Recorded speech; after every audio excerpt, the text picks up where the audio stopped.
రాజీవుని జీవితం దేశానికి అంకితం, రాజీవుని జీవితం దేశానికి అంకితం. అమర్ హై రాజీవ్ గాంధీ, అమర్ హై, అమర్ హై రాజీవ్ గాంధీ, అమర్ హై. టైగర్ రామరెడ్డి సరోజరెడ్డి గారి నాయకత్వం, కొప్పుల వేలారెడ్డి గారి నాయకత్వం, జిందాబాద్ జిందాబాద్ కాంగ్రెస్.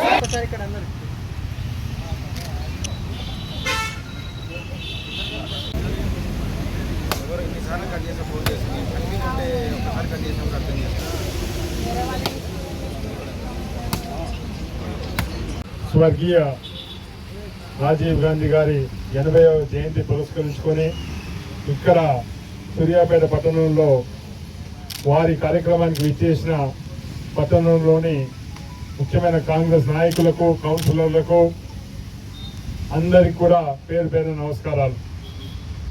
రాజీవ్ గాంధీ గారు మనందరికీ తెలుసు, ప్రపంచంలోనే అతి పిన్న వయస్సులో 40వ సంవత్సరంలోనే ప్రధానమంత్రి అయ్యి అనుకోని పరిస్థితుల్లో వాళ్ళ అమ్మగారు ఇందిరాగాంధీ గారు ఆ రోజు టెర్రరిస్టు బుల్లెట్ తూటాలకు వారి ఒళ్ళంతా చిన్న భిన్నమై పడిన పరిస్థితుల్లో ఆ రోజు దేశం అంత క్లిష్ట పరిస్థితుల్లో ఆ రోజు రాజీవ్ గాంధీ గారు అనుకోని పరిస్థితుల్లో ఆ రోజు ప్రధానమంత్రి బాధ్యత చేపట్టినారు.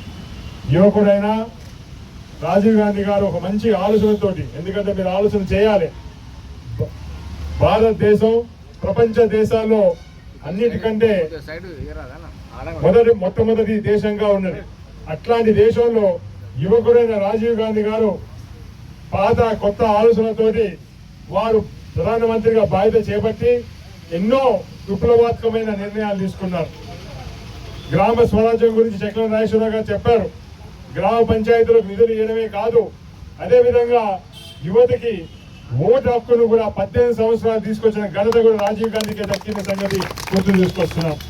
దానితో పాటు కంప్యూటర్ వాడిన తొలి భారత ప్రధానమంత్రిగా రాజీవ్ గాంధీ గారు గుర్తింపు ఉన్న సంగతి కూడా మీకు గుర్తు తీసుకొస్తున్నాను. టెలికమ్యూనికేషన్ రంగం ఈ రోజు మనం 4Gలు 5Gలు 6Gలు మాట్లాడుతున్నామంటే అది ఆ రోజు రాజీవ్ గాంధీ గారి ఆలోచనకు ఈ రోజు ప్రతినిధించే విధంగా ఉందని చెప్పి మీకు తెలియజేసుకుంటున్నాను.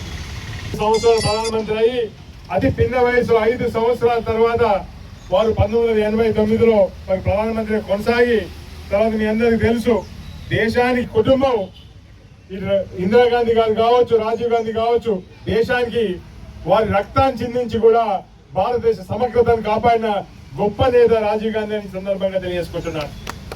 వారి కుటుంబం నుంచి వచ్చిన సోనియా గాంధీ గారు అయితే వారికి ప్రధానమంత్రి అవకాశం వచ్చినా లేదు, ప్రధానమంత్రి నేను అవ్వను, నేను కాంగ్రెస్ పార్టీ అధ్యక్షురాలిగా కొనసాగుతూ కాంగ్రెస్ పార్టీ నిర్మించిన సంగతి కూడా మీకు గుర్తు తీసుకొస్తున్నాను. అదే బాటలో రాహుల్ గాంధీ గారు కూడా ఎన్నోసార్లు ప్రధానమంత్రి అయ్యే అవకాశం వచ్చినా దాన్ని తృణప్రాయంగా పక్కన పెట్టి కూడా ఈ రోజు కాంగ్రెస్ పార్టీ కోసం సేవ చేసిన సంగతి మీకు గుర్తు తీసుకొస్తున్నారు. అందుకోసమే వారి జయంతి అన్నా వారి వర్ధంతి అన్నా తప్పకుండా నాన్నగారు ఆ కార్యక్రమాలు చేస్తూ ఉంటారు. ఇంకో విషయం మీకు గుర్తు తీసుకురావాల్సింది ఏంటంటే 1985లో నాన్నగారికి మొట్టమొదటిసారి కాంగ్రెస్ పార్టీ టికెట్ ఇచ్చింది కూడా స్వర్గీయ రాజీవ్ గాంధీ గారి సంగతి మీకు గుర్తు తీసుకొస్తున్నారు. ఆ రోజు మన ఆంధ్రప్రదేశ్ ఉమ్మడి ఆంధ్రప్రదేశ్ లో యువతను ప్రోత్సహించాలనే ఆలోచనతోటి 25% యువజన కాంగ్రెస్ నాయకులకు ఆ రోజు కాంగ్రెస్ పార్టీ టికెట్లు ఇచ్చిన సంగతి మీకు గుర్తు తీసుకొస్తున్నాం. అదే కోవలో నాన్నగారు ఆ రోజు నుంచి ఈ రోజు వరకు కూడా నాయకుడికి ఎదిగిందంటే అది రాజీవ్ గాంధీ గారు చదవాలి అని చెప్పి తెలియజేసుకుంటూ యువ నాయకుడు రాహుల్ గాంధీ గారు కూడా మా అందరికి స్ఫూర్తినిస్తూ చాలా నిరాడంబరంగా చాలా సింపుల్ జీవితాన్ని గడుపుతూ మా అందరికి కూడా ఆదర్శంగా నిలిచారని చెప్పి మీరు చూశారు. కన్యాకుమారి నుంచి కాశ్మీర్ వరకు పాదయాత్ర చేసి భారత్ జోడో యాత్ర అని చెప్పి మొత్తం దేశాన్ని ఒక తాటి మీద తీసుకొచ్చిన గొప్ప నేత మా రాహుల్ గాంధీ గారు అని చెప్పి ఈ సందర్భంగా తెలియజేస్తున్నారు. మా రేవంత్ అన్న నాయకత్వంలో ఈరోజు కాంగ్రెస్ పార్టీలో ఇందాక రాజేశ్వర గారు చెప్పినట్టు సెక్రటేరియట్ ముందు రాజీవ్ గాంధీ గారికి పెద్ద స్టాచ్యూ పెట్టి వారి ఘన నివాళులు అర్పించబోతున్నాం. ఈ రోజు మన రాష్ట్రంలో మనం చూసినాం కాంగ్రెస్ పార్టీ అధికారంలో ఉన్నప్పుడు వారి పేరు మీద మన స్టేడియం నిర్మించుకున్నాం, అదేవిధంగా ఎయిర్పోర్ట్ నిర్మించుకున్నాం.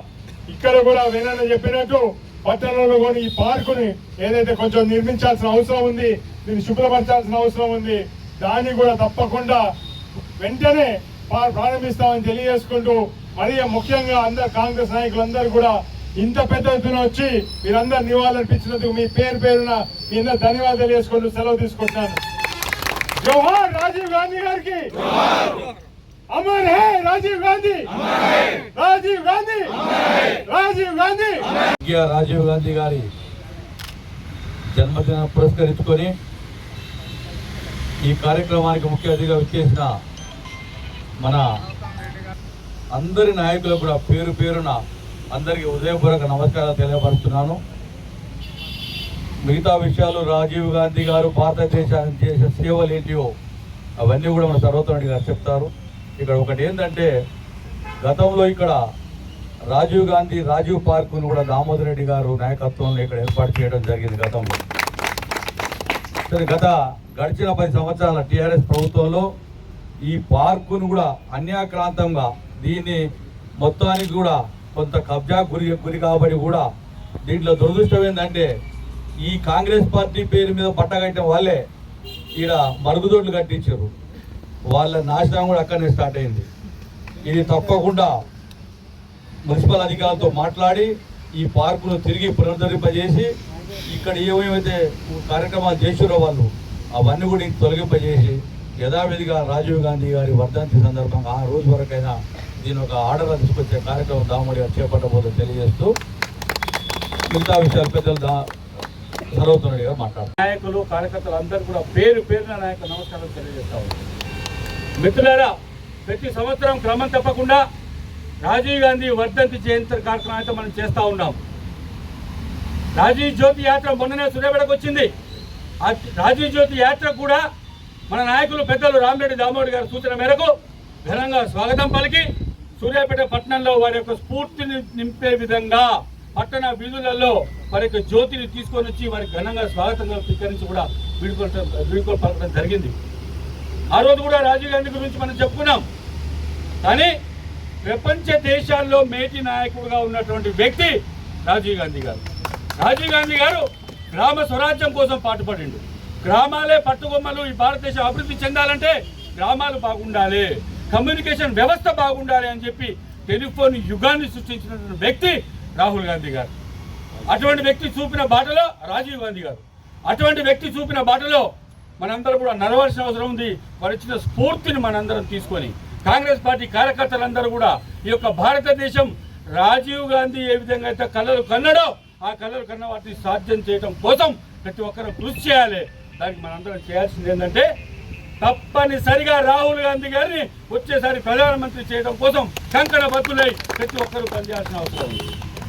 ఈరోజు ఇక్కడ రాష్ట్రంలో ఉన్నటువంటి ప్రతిపక్ష నాయకులు అంటారు, మన రేవంత్ రెడ్డి గారు ముఖ్యమంత్రి గారు రాజీవ్ గాంధీ విగ్రహాన్ని పెడతాం మేము ఇక్కడ సెక్రటరియట్ ఎదురుగా అంటే ఎట్లా పెడతారో చూస్తామంటారా? ఇంత కండ కావాలమా టీఆర్ఎస్ నాయకులు? ఇదే తెలంగాణ సెక్రటరియట్ కట్టినారు కదా, ఇంత బ్రహ్మాండ సెక్రటరియట్ కట్టి తెలంగాణ తల్లి విగ్రహాన్ని సెక్రటరియట్ లో ఎందుకు పెట్టలేదని చెప్పి సందర్భంగా అడుగుతా ఉన్నాను. కాంగ్రెస్ ప్రభుత్వం ఖచ్చితంగా తెలంగాణ తల్లి విగ్రహాన్ని సెక్రటరియట్ లో పెట్టబోతుంది అని చెప్పి సందర్భంగా మేము మనం చేస్తా ఉన్నాం. ఇటువంటివి చూస్తూ ఊరుకోవారు కాంగ్రెస్ పార్టీ కార్యకర్తలు. ఖచ్చితంగా తగిన బుద్ధి చెప్తాం ప్రతిపక్ష నాయకులకు అని చెప్పి సందర్భంగా తెలియజేస్తూ ప్రతి ఒక్కరు కూడా రాజీవ్ గాంధీ చూపిన బాటలో నడవాలి, రాజీవ్ గాంధీ ఆశయ సాధనకు పనిచేయాలని చెప్పి ఈ సందర్భంగా మేము మనం చేస్తూ ముగిస్తా ఉన్నాను. థ్యాంక్ యూ, నమస్కారం.